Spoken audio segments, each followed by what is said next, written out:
Welcome back to Don't Feed the Fear. We are in the middle of our season exploring food allergy treatment options, not just the treatments themselves, but what it's actually like to make those decisions and then experience them. Before we move forward with more of the types of treatment that you might consider, I wanted to pause and do this episode about something that I find really exciting, but a lot of people find confusing or intimidating, which is research. And I wanted to do this by sharing with you one of the people whose research has really, over many years, shaped the care that many of us receive today. My hope is that this conversation will help you to understand the value of research and not think of it as something that's just for doctors and scientists. So I invited Dr. Lianne Soller to be with us here on the show. She is the Allergy Research Manager at BC Children's Hospital, and she was recently appointed the board chair of Canada's Food Allergy Immunotherapy Program, or FAIT, F-A-I-T. I love the research of Dr. Soller and her team for a lot of reasons, both because they're not only focusing on the medical aspects, but the emotional and mental health as well. My hope is that you'll walk away with some curiosity and interest in the role of research and what actually makes its way to us as patients. Welcome to the Don't Feed the Fear podcast, where we dive into the complex world of food allergy anxiety. I'm your host, Dr. Amanda Whitehouse, food allergy anxiety psychologist and food allergy mom. Whether you're dealing with allergies yourself or supporting someone who is, join us for an empathetic and informative journey toward food allergy calm and confidence. Dr. Soller, thank you so much for joining us here on Don't Feed the Fear today. I have so many questions I want to ask you. I'm excited to get started. Thank you so much for having me. Of course. Would you just start by giving our listeners your background and how you got into food allergy research? Sure. So it's been several years now. I started working in allergy in 2007 with the team at McGill University Health Center in Montreal. And it was just a random job that I got as a recruiter for a peanut allergy study. At the time, I wanted to go into medical school, so I was looking for some research opportunities.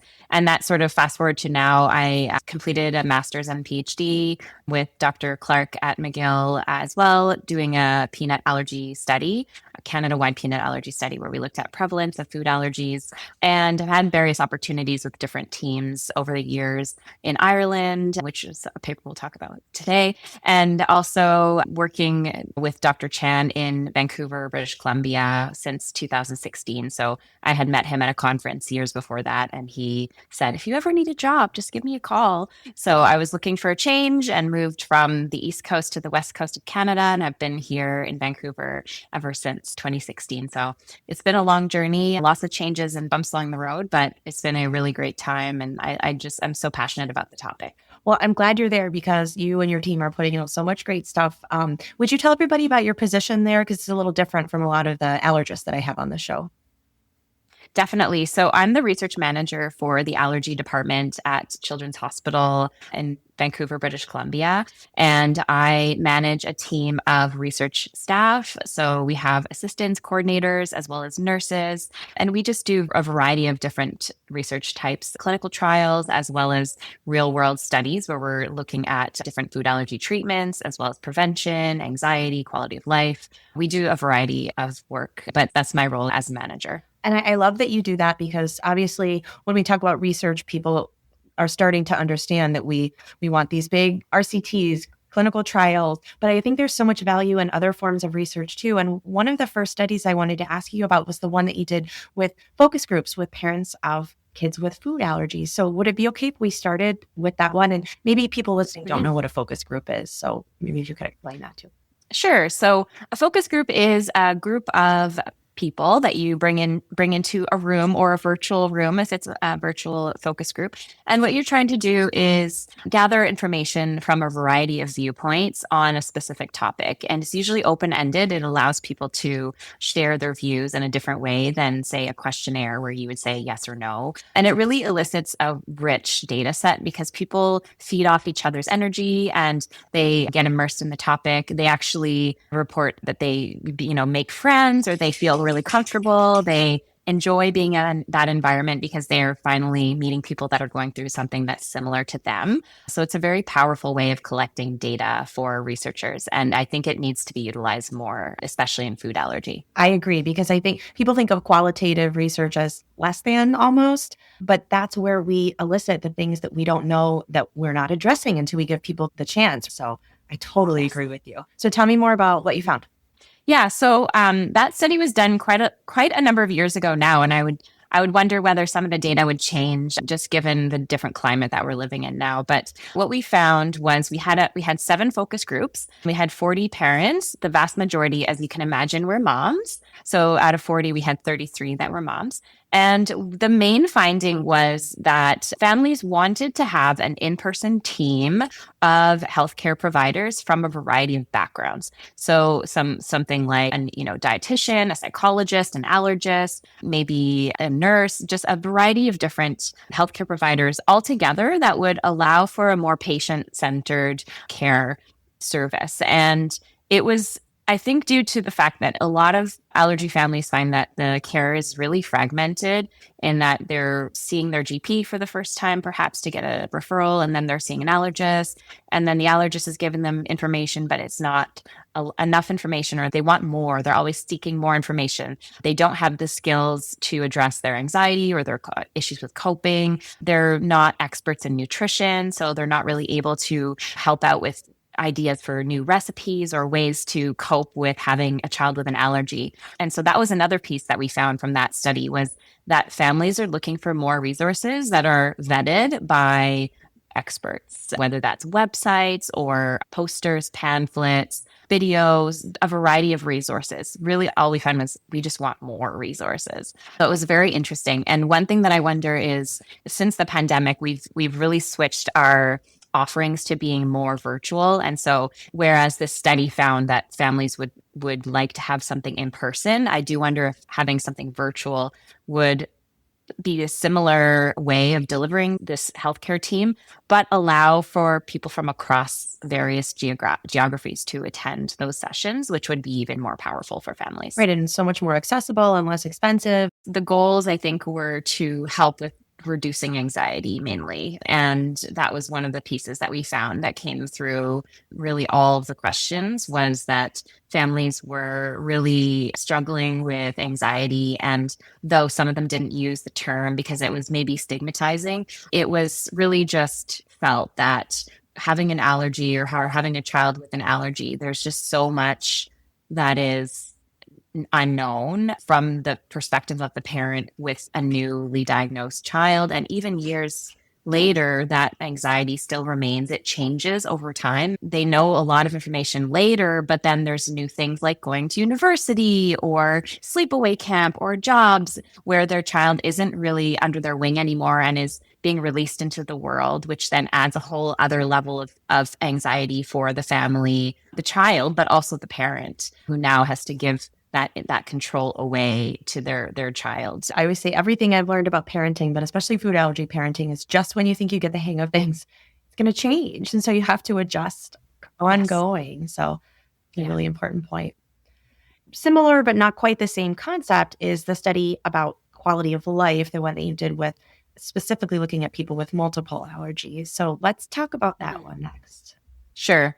So that one was done also several years ago now, when I was still at McGill. And that one was looking at quality of life with different allergens, so different allergen types. And so far in the data, we've seen a lot of information on peanut allergy. As we know, most of the studies focus on peanut. But this was using family registry data that we had collected at McGill and across Canada, where we had information on peanut, sesame, and seafood allergy. And I think we know very little about both sesame and seafood allergy in general, but in particular with quality of life. So what we found was that peanut and seafood allergy had a worse quality of life than sesame. Kind of interesting. And that multi-food allergy, children who were older and those with a history of anaphylaxis had worse quality of life. That one is fairly self-explanatory. But interestingly, we also found that parents who had a university degree showed a higher or better quality of life than those without a university degree. And I think that one particularly was interesting to me to kind of try to understand why that might be the case. Of course, there could be a variety of reasons, but the one that I think is potentially plausible is that the families with a higher education or higher health literacy in general could be more likely to seek out extra supports. Perhaps they have the financial means to allow them to pay out of pocket for things like a psychologist or counselor or a dietitian. So those are just some reasons we might have found this quality of life difference. But I'm sure there are others out there as well. I think back to myself when I was that new allergy mom, and luckily, obviously, I have a little bit of education and understand research. And some people just don't know the difference between or feel comfortable reading a peer-reviewed research article versus something else that they might find that seems legitimate and obviously is presented as science, but it might not be science. So part of me wonders if that could be a little bit of it too, knowing how to consume and find good information. That's definitely a skill set that I think is really under-recognized. And exactly what you said, if you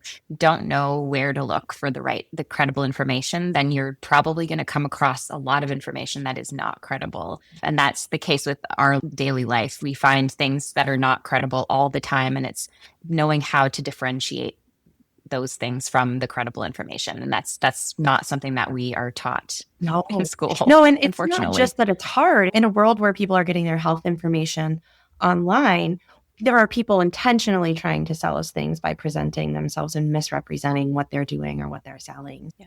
Yes, I agree. It seems clear, self-explanatory why certain people would struggle more with the multiple allergies or the history of anaphylaxis. But I think it's validating, even if it's a little bit more obvious. I think that's, again, another benefit of being a consumer of the research is just knowing, like, yes, I knew that. We've known that for so long. And now the doctors all confirm it with the research too. But I would love it if you would say more about that, just because I do think it's an important topic. Yes, definitely. So I do think that the families who have multiple allergies, you find out you have one, and then there's testing for more, and then you go home and you're like, hey, we have this under control, and then there's another one that pops up. It just adds so many layers of complexity to your life. And we know that a lot of schools in Canada, I don't know about other countries, but there's peanut-free schools, but there's not cashew-free schools or sesame-free schools or cow's milk-free schools. Certainly the multi-food allergy is really tricky, and the history of anaphylaxis, right? Like anybody who's had a reaction or had a bad health outcome knows, like when something happens, symptoms come up, they're just fearful of it. It's a trauma. It's really trauma. So there's PTSD that comes up. Probably a lot of it is mostly undiagnosed. And so just living day to day, and a lot of the time your child isn't with you. So there's also the lack of control of all the situations. Yes, thank you for saying all that. I love all the conversation about anxiety. And I wanted to move next to something I'm very excited about, the impact tool that your team is working on developing. So tell us about that, please. Yes. So we realized many years ago, this was actually a question from the qualitative focus group study, and we wanted to include questions on anxiety. And we just included the STAI, which is a generic anxiety tool. And so the ethics committee was like, why aren't you asking about allergy anxiety? We're like, well, there isn't a tool. Why don't you make one? Yeah. So like, simple. Okay, I guess you could do that. So we spent a few years looking for someone who was an expert in anxiety, so psychology related person, and also interested in research, because the vast majority of people that are psychologists have zero time for research, are too busy clinically. There's massive wait lists and they don't have time for any academic work. We found someone who was a fellow. So she worked with us for, I think, 3 years, and she developed the impact tool.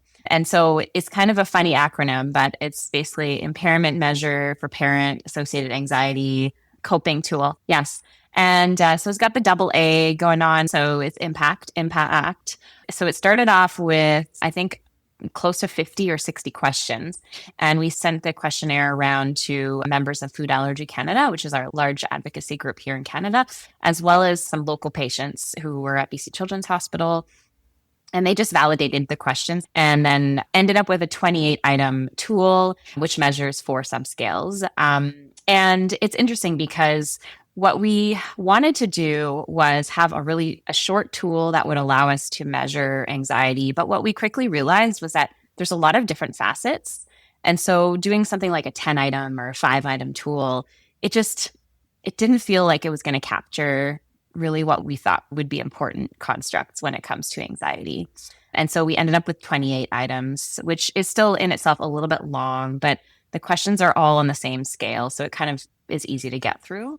So we developed that tool and we published on it quite a number of years ago now, before the pandemic. And then we were trying to work over the course of the last several years now on finding someone who could help us validate it against a diagnosis of anxiety from a healthcare provider.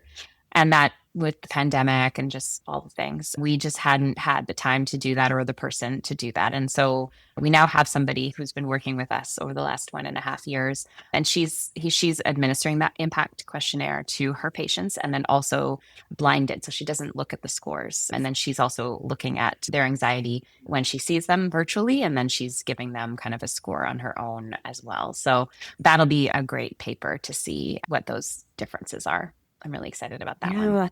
The categories, would you say more about what they are? I think people will be curious. The 4 subscales are called cognitive, behavioral, impact, and child coping, and they measure different aspects of anxiety. The impact one goes over things like physical symptoms, worries related to the child's food allergy in terms of distress, having issues relaxing, becoming sad about the child's food allergy, impact on activities and stress. There's the child coping one that talks about the parent's ability to cope with their child's allergy, and also talks about the child and his ability to cope.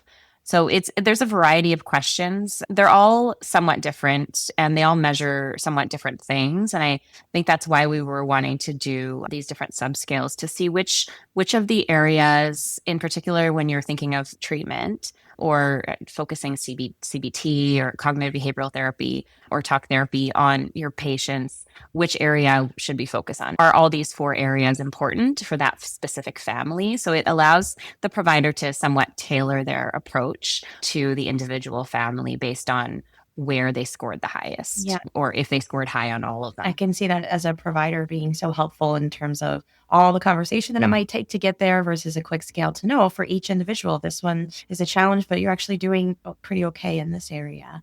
So what are your thoughts, though, on how that might impact clinical use with those of us working with families?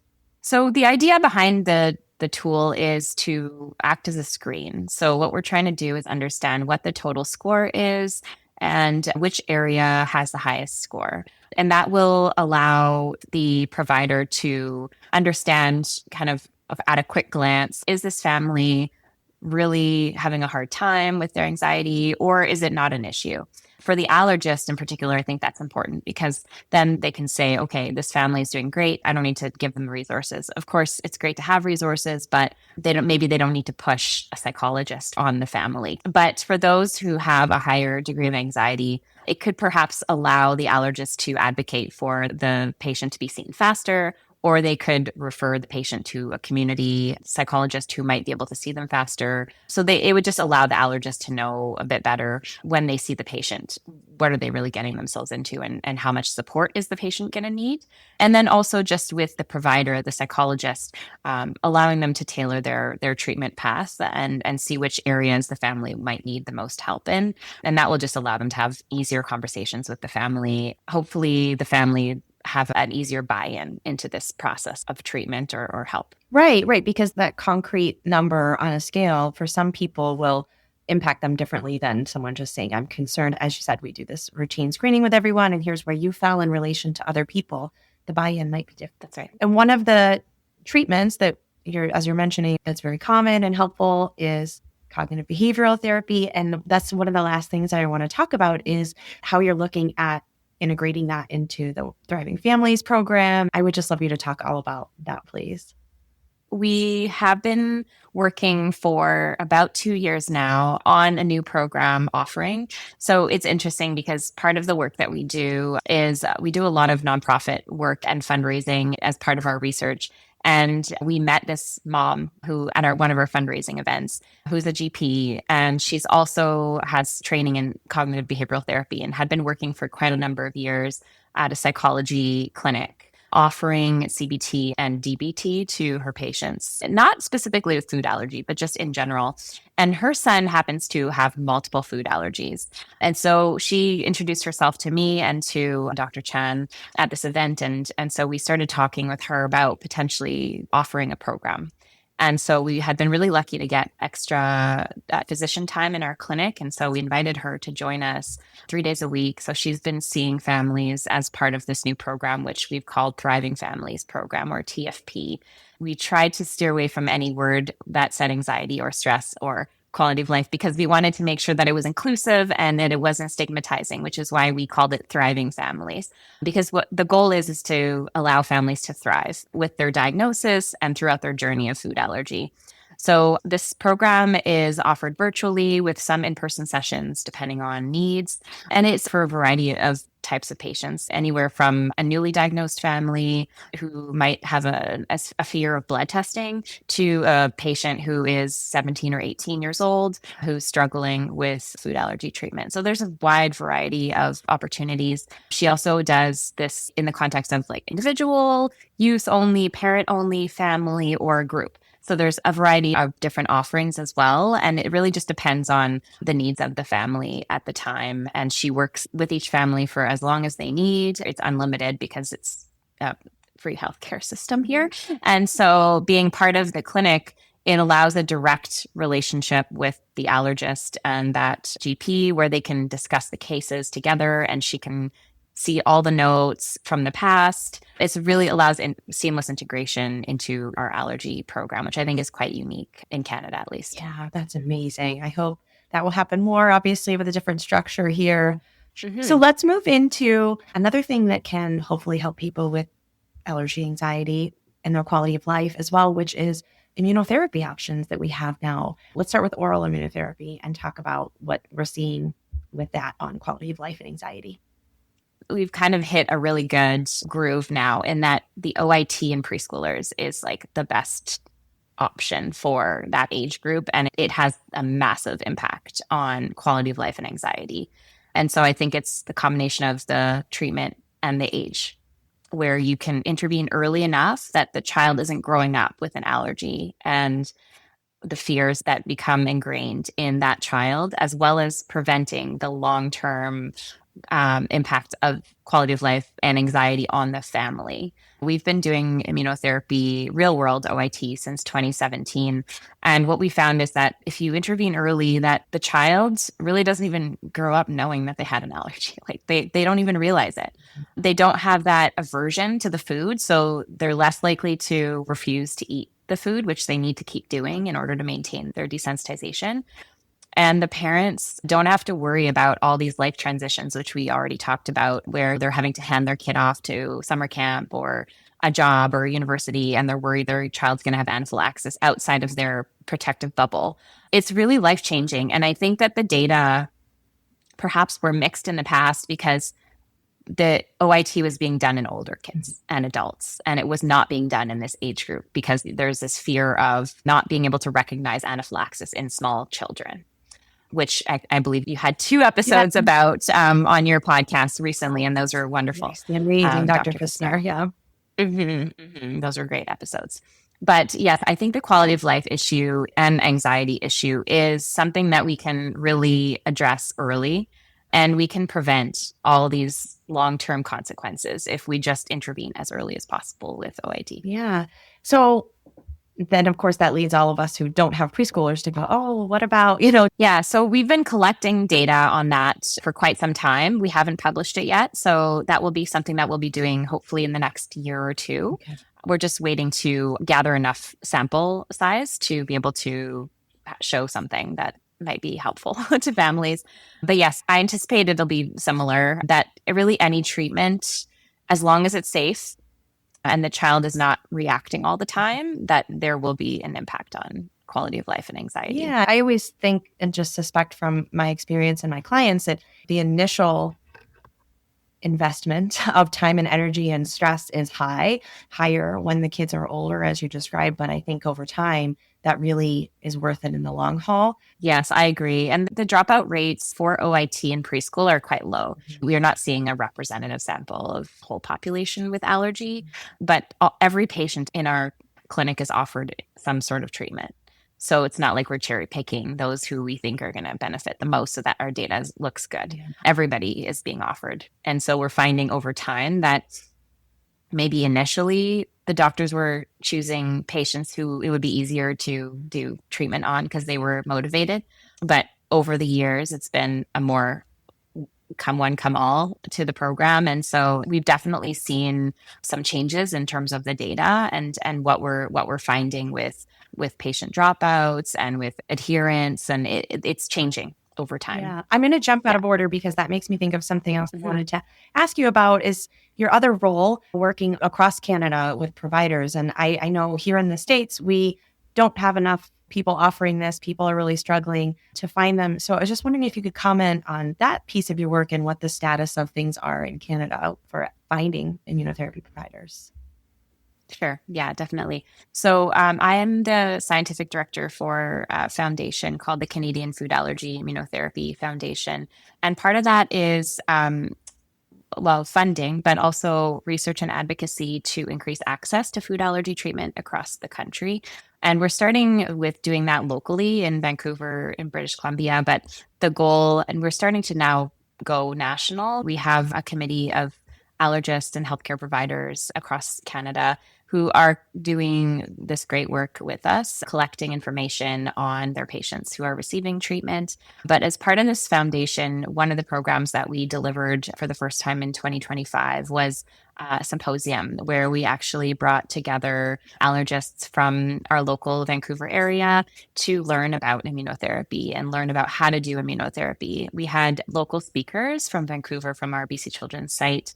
And we spent the whole day going through various topics on immunotherapy, anywhere from how to set up your office to how to mix peanut powder and drop in a syringe. And it was a really wonderful day. There were about 50 guests that attended. And so just shows like the interest in BC. I think there's maybe 80 allergists and 50 of them came to the day. I think that what is perhaps unique to Canada, I know there's a group in the US doing similar, but is the real world aspect and using grocery store products to do immunotherapy as opposed to waiting for clinical trials to be approved or new drugs to be approved.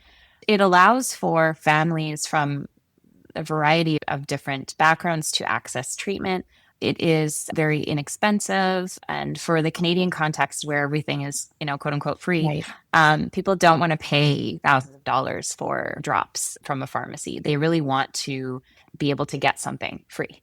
So if we can allow them to do their treatment, their entire peanut treatment with a bottle of PB2 from Costco for $20, that's quite inexpensive. And so I think that's why it's been so successful here in Canada, because it's really following the model of trying to be as free as possible or as close to free as possible and just allowing that access for everybody.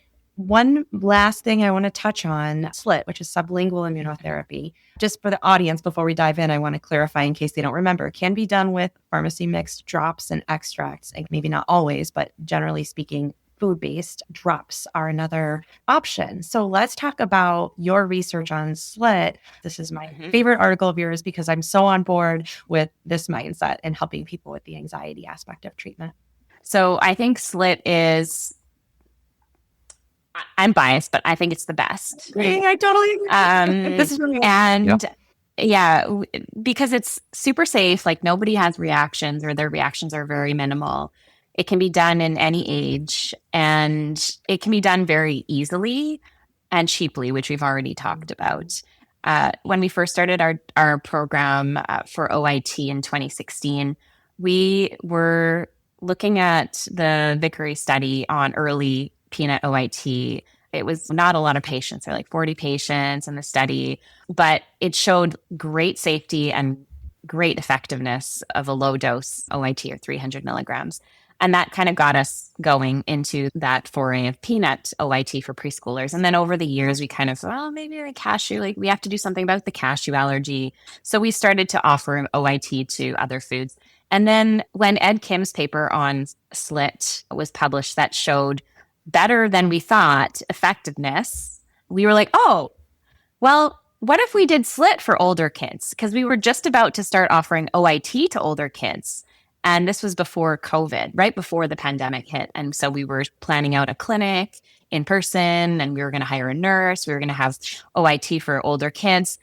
But Dr. Chang came back from the American college meeting, and he was like, I talked to Ed Kim, and Ed Kim said that we should do SLIT in older kids. I was like, oh, okay, here we go. Another crazy idea that now I have to implement. But I think it was a blessing in disguise, because from that point onwards, really, we just rolled with that idea. And so anyone who's 6 and up, it's very easy in our clinic. It's 0 to 5 or right under 6, they get OIT. And then 6 and up is SLIT. So it makes it super easy for everyone to explain. It's not like you're being treated unfairly. Your age is this. And so we've been offering SLIT to as many foods as possible, really. There's certain foods that you can't do SLIT for because they clump together, like chia seeds, for example. But almost any other food you can do SLIT to. And so we were just offering it to a few people initially. We started off with the highly motivated patients who had failed OIT and were older. And then we're like, oh, just like, this is so easy. Let's just offer it to everybody. Mm-hmm. And the kicker is every single visit of ours was virtual. Every single. Mm-hmm. So all the visits, even the first one, virtual. Wow. And the only anaphylactic reactions we ever had were because of dosing errors, where, sorry to say, dad gave double the dose and the kid had anaphylaxis. And then the other one was an asthma exacerbation, which the parent thought was anaphylaxis. Right. But otherwise, we've had, itchy mouth, the kind of typical mouth symptoms, some GI as well, but mild to, at the very most, moderate symptoms from dosing. And so patients are doing their doses at home. We have a massive province, BC. If people don't know the geography, we've got patients coming from perhaps 12, 15 hours away to come to Children's Hospital. Imagine them having to come in every 2 to 4 weeks to get their treatment. It's not accessible. So now it's from home. Yeah. Yeah. So what's the accessibility outside of your clinic as far as how easy it is to find a SLIT provider in Canada versus OIT here in the US? Honestly, it hasn't taken off. Okay. So it is very difficult. I think it'll change hopefully soon. It does take quite a long time for the research to be ingrained in clinical practice. If we can imagine, 2017 was when we started doing OIT. And OIT really didn't take off till probably the early 2020s. So it's taking a long time.